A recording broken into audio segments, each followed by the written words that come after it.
অভিষেক বন্দ্যোপাধ্যায় সাগরেদরা আটক হচ্ছে, কেউ কেউ পালাচ্ছে, আর এবার ঘনিষ্ঠ শিক্ষক নেতা আটক হয়েছে। ডায়মন্ড হারবার থেকে তাকে আটক করা হয়েছে। মহিদুল ইসলাম তার নাম। মহিদুল শিক্ষক সংগঠনের রাজ্য সভাপতি ছিলেন। অভিষেক ঘনিষ্ঠকে আটক করেছে ডায়মন্ড হারবার থানা।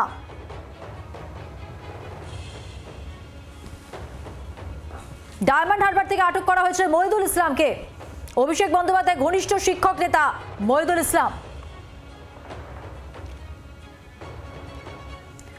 অভিষেক বন্দ্যোপাধ্যায় ঘনিষ্ঠ শিক্ষক নেতা আটক। ডায়মন্ড হারবার থেকে আটক মহিদুল ইসলাম, শিক্ষক সংগঠনের রাজ্য সভাপতি ছিলেন।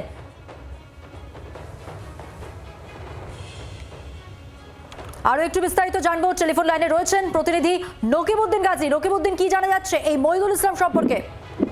দেখো, তোমায় বলে রাখি, মহিদুল ইসলাম হচ্ছে তিনি এই তৃণমূল কংগ্রেসের শিক্ষক সংগঠনের নেতা ছিলেন।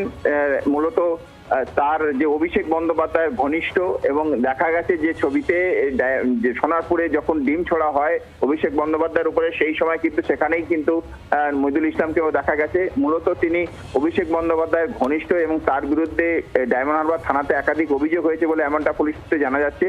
এবং তাকে কয়েকদিন ধরে খুঁজছিল পুলিশ। অবশেষে আজকের ন্যাদরা এলাকা থেকে তাকে গ্রেপ্তার করেছে বলে এমনটাই জানা যাচ্ছে। তবে ইতিমধ্যেই তাকে ডায়মন্ড থানাতে নিয়ে আসা হয়েছে। তবে স্পেসিফিক কোন কেস দেওয়া হয়েছে এখনো পর্যন্ত সেটা পুলিশ জানাননি বলে, এবং জানা যায় বেলার পরেই কিন্তু জানা যাবে বলে এমনটাই জানিয়েছে পুলিশ।